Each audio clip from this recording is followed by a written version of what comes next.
Hello student, स्वागत है आपका JPRD का यूट्यूब चैनल पर।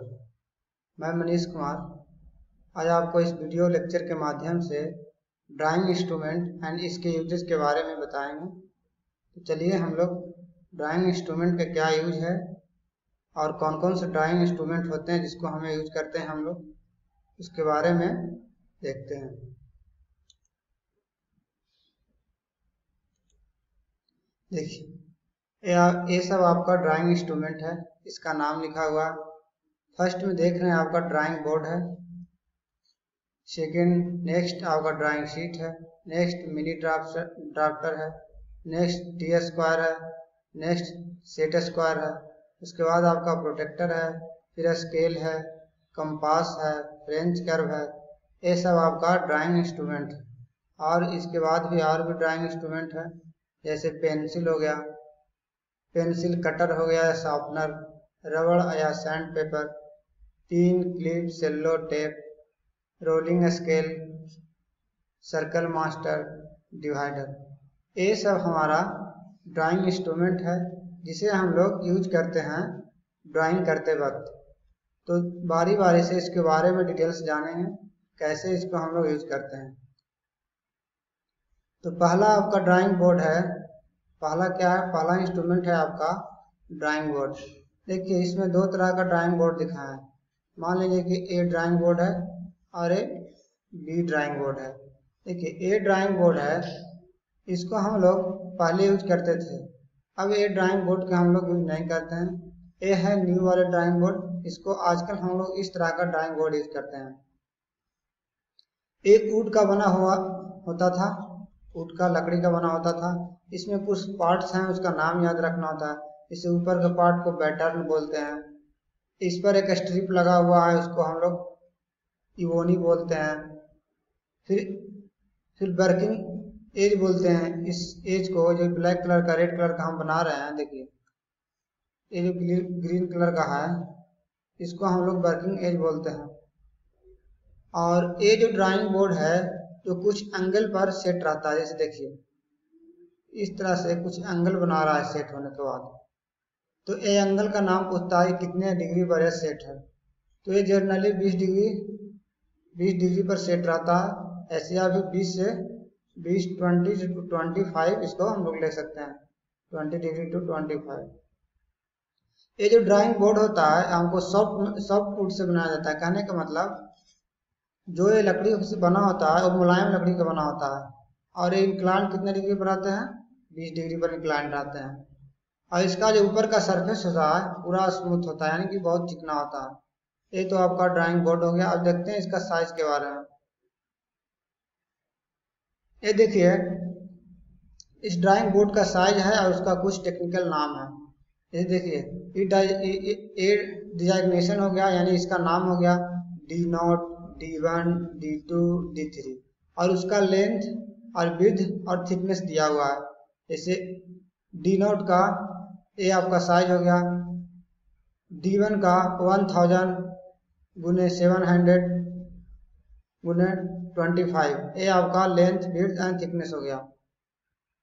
इसका कुछ टेक्निकल नाम है, जैसे A0 होगा इसे एंटीक्वारियम बोलते हैं, A1 हो गया उसे डबल एलिफेंट बोलते हैं, A2 हो गया उसे इंपेरियर बोलते हैं, फिर A3 हो गया उसे हाफ इंपेरियर बोलते हैं। और यहाँ पर एक और नया D4 भी ले सकते हैं, इसका लेंथ होगा आपका 350 इंटू 250 इंटू 50। इसको A4 बोल सकते हैं।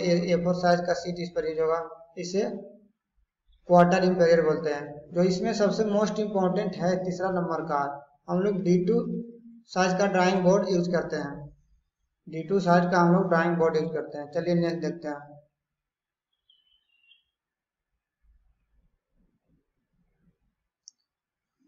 देखिए ये आपका ड्राइंग शीट है। ड्राइंग शीट क्या होता है? जिस पर हम लोग ड्राइंग करते हैं उसे ड्राइंग शीट बोलता है। जिस पेपर पर हम लोग ड्राइंग करेंगे उसको ड्राइंग शीट बोलेंगे। इसका भी डिजाइनेशन है, कुछ नाम है, उसका कुछ साइज है, जैसे लेंथ और विड्थ हो गया। इस तरह का कुछ साइज है, A0 है, A1 है, A2 है, A3 है, A4 है।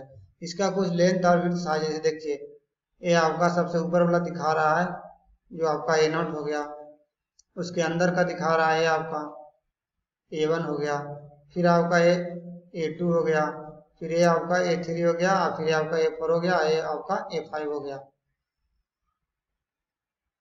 इसे इसको नेक्स्ट में देखिए, इजीली समझ जाएंगे।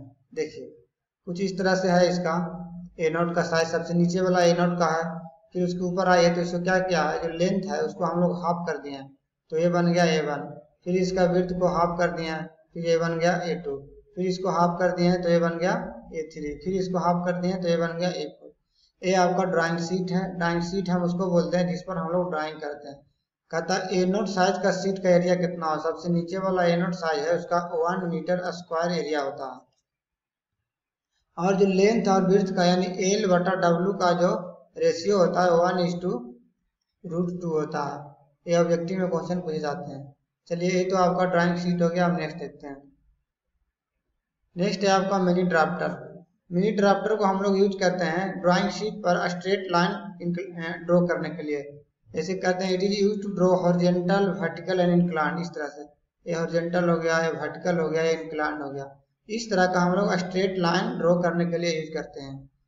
Mini drafter is serve the T square, protector and set square. ये मिनी ड्राफ्टर है आपका T square, protector and set square तीनों का काम कर देता है एक ही साथ में।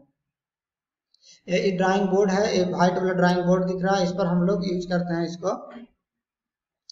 यहाँ पर क्लैंप कर देते हैं इसको और इस तरह से रोटेट करते हैं इसको पकड़कर, जहाँ पर होता है उस पॉइंट पर रख देते हैं और वर्टिकल एंड हॉरिजॉन्टल या फिर इंक्लाइन स्ट्रेट लाइन इससे ड्रॉ कर लेते हैं। इसमें दो तरह का स्केल लगा होता है, इसे हम लोग वर्टिकल स्केल बोलते हैं और इसको हॉरिजॉन्टल स्केल बोलते हैं। और ए आपका 90 डिग्री पर फिक्स रहता है। आप किसी भी डायरेक्शन में इसको रोटेट कीजिएगा तो ये हमेशा फिक्स रहता है 90 डिग्री पे।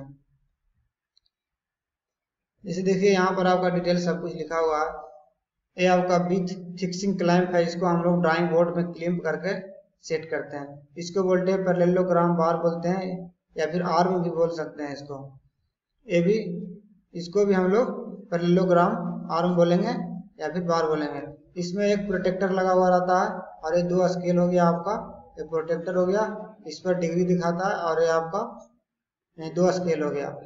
एक पाइवट प्लेट बोलते हैं, ये आपस में दोनों में रोटेट होते रहता है। ये आपका हो गया मिनी ड्राफ्टर। चलिए नेक्स्ट देखते हैं। नेक्स्ट है आपका टी स्क्वायर।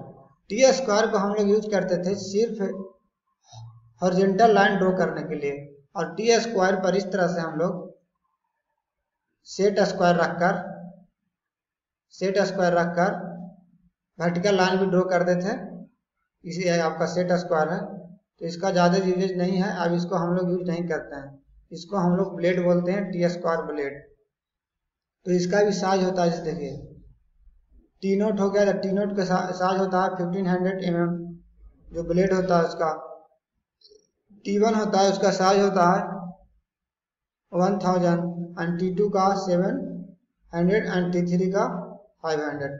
ये इसका नाम है जो सेट होता है to be use with the sheet. जो टी नोट है ए नोट पर सेट होगा, T1 है जो A1 पर सेट होगा। मतलब इस साइज का ड्राइंग शीट पर इस टी स्क्वायर को हम लोग यूज करते थे। चलिए नेक्स्ट चलते हैं। नेक्स्ट है आपका T square, set square. Set square दो तरह का होता है, एक है आपका 30, एक है आपका 30 और 60, और एक है आपका 45 to 45 डिग्री। कहने का मतलब है इसमें दो जो एंगल बनेगा, ये अगर 45 है तो इसको 45 सीट स्क्वायर बोलते हैं। और इसमें जो एंगल बन रहा है, अगर एक 30 बनता है तो ये नॉर्मली 60 बनेगा, तो इसको 60 एंड 13 सेट स्क्वायर बोलते हैं। चलिए हम लोग नेक्स्ट देखते हैं। ये है आपका प्रोटेक्टर। प्रोटेक्टर को यूज हम लोग अक्सर एंगल ड्रॉ करने के लिए या फिर एंगल मेजर करने के लिए यूज करते हैं।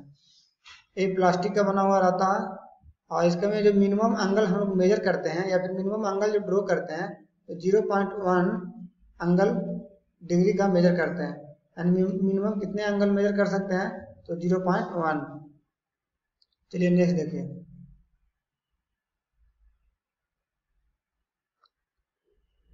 नेक्स्ट है आपका स्केल। स्केल दो तरह का होता है, एक प्लेन स्केल है और एक रोलिंग स्केल है जो हम लोग यूज करते हैं।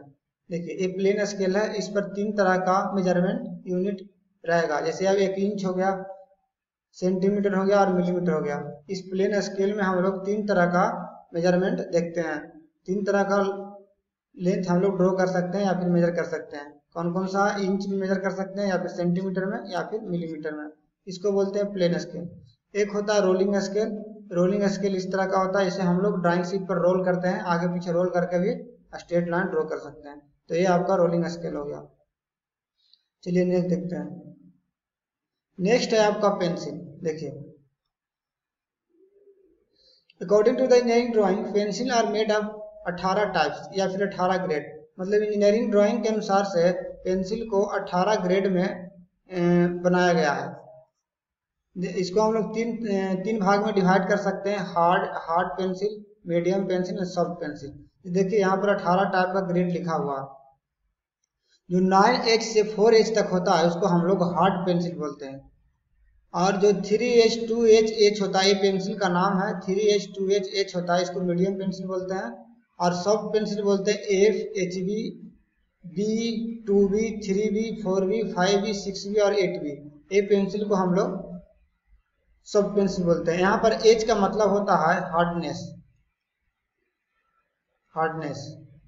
और B का मतलब होता है ब्लैकनेस। कहने का मतलब है अगर B ग्रेड का ज़्यादा लेंगे यानी 8B का पेंसिल हम यूज करेंगे तो ज़्यादा ब्लैक उगेगा यानी डार्क उगेगा। इस तरह अगर हम लोग पढ़ते जाएंगे इस ओर में, यानी B से B8 की ओर जाएंगे तो हमें सॉफ्ट पेंसिल मिलेगा और वह डार्क उगेगा। समझ रहे हैं? जैसे देखिए अगर हम लोग 8B पेंसिल से लाइन ड्रॉ करेंगे तो कुछ इस तरह से मोटी लाइन ड्रॉ होगा, कुछ इस तरह से। अगर हम लोग वही 9H से ड्रॉ करेंगे तो कुछ इस तरह से लाइन ड्रॉ होगा, यानी हल्की पतली लाइन ड्रॉ होगा। समझ रहे हैं? इधर की ओर बढ़ने पर लाइटनेस बढ़ते जाएगा, यानी पेंसिल का जो लिखावट होगा बहुत पतला होगा, और इधर बढ़ने पर ब्लैकनेस और मोटाई बढ़ते जाएगा। तो एज का मतलब हो गया हार्डनेस और बी का मतलब हो गया ब्लैकनेस। अब इसमें पूछ देता है कि 6H और 5H कौन हार्ड पेंसिल है। तो अब यहाँ सिंपल सा देख सकते हैं कि ज़्यादा हार्ड होगा 6H और उससे कम हार्ड होगा 5H। ठीक है, और नेक्स्ट देखते हैं। नेक्स्ट है आपका कंपास को हम लोग यूज करते हैं सर्कल वगैरह ड्रा करने के लिए या फिर लाइन को डिवाइड करने के लिए। ये आप लोग पहले ही देखे होंगे इस टाइप का इंस्ट्रूमेंट को। इसमें हम पेंसिल यूज करते हैं, इसको कंपास बोलते हैं। चलिए पिन और क्लैंप और रबड़ हो गया। पिन और क्लैंप को हम लोग यूज करते हैं ड्राइंग शीट को सेट करने के लिए ड्राइंग बोर्ड पर। और जो रबड़ हो गया, रबड़ को जो एक्स्ट्रा जो लाइन होता है उसे इरेज करने के लिए या फिर अनवांटेड लाइन होता है उसे इरेज करने के लिए हम लोग यूज करते हैं रबड़ या फिर इरेजर को। ये आपका रबड़ हो गया, इरेजर हो गया। नेक्स्ट है आपका फ्रेंच कर्व। फ्रेंच कर्व को हम लोग इन रेगुलर साइज का जो लाइन होता है उसे ड्रॉ करने के लिए यूज करते हैं। ये 12 सेट में आता है फ्रेंच कर्व। लास्ट है आपका शार्पनर से क्या करते हैं हम लोग पेंसिल को शार्प बनाते हैं, पेंसिल को लिखने योग्य बनाते हैं शार्पनर से।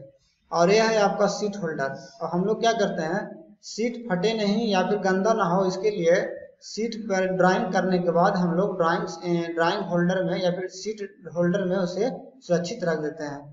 तो ये आपका होल्डर हो गया। अब हमें ध्यान देने योग्य बात है कि हमें कौन कौन सा ड्राइंग इंस्ट्रूमेंट खरीदना है। देखिए हम शुरू से देखते हैं कौन कौन सा ड्राइंग इंस्ट्रूमेंट खरीदना है। देखिए ड्राइंग बोर्ड है। ड्राइंग बोर्ड हम लोग को खरीदना नहीं होता है, कॉलेज में मिलेगा आपको, सेटअप रहता है कॉलेज में, तो ड्राइंग बोर्ड नहीं खरीदना। चलिए ड्राइंग शीट हो गया। ड्राइंग शीट हमें खरीदना पड़ता है, जिस पर हम लोग ड्राइंग करते हैं उसे खरीदना पड़ता है। चलिए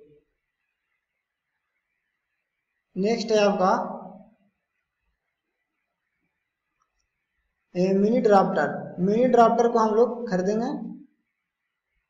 सेट स्क्वायर, ये आ गया सेट स्क्वायर, इसको नहीं खरीदेंगे।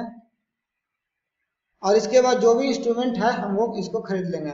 जैसे देख लेते हैं पेंसिल, कौन कौन सा पेंसिल हमको खरीदना होता है। तो हम लोग 2-3 टाइप्स का पेंसिल खरीदेंगे। तो इस लेक्चर को हम लोग यहीं पर ख़त्म करते हैं। Okay, thank you.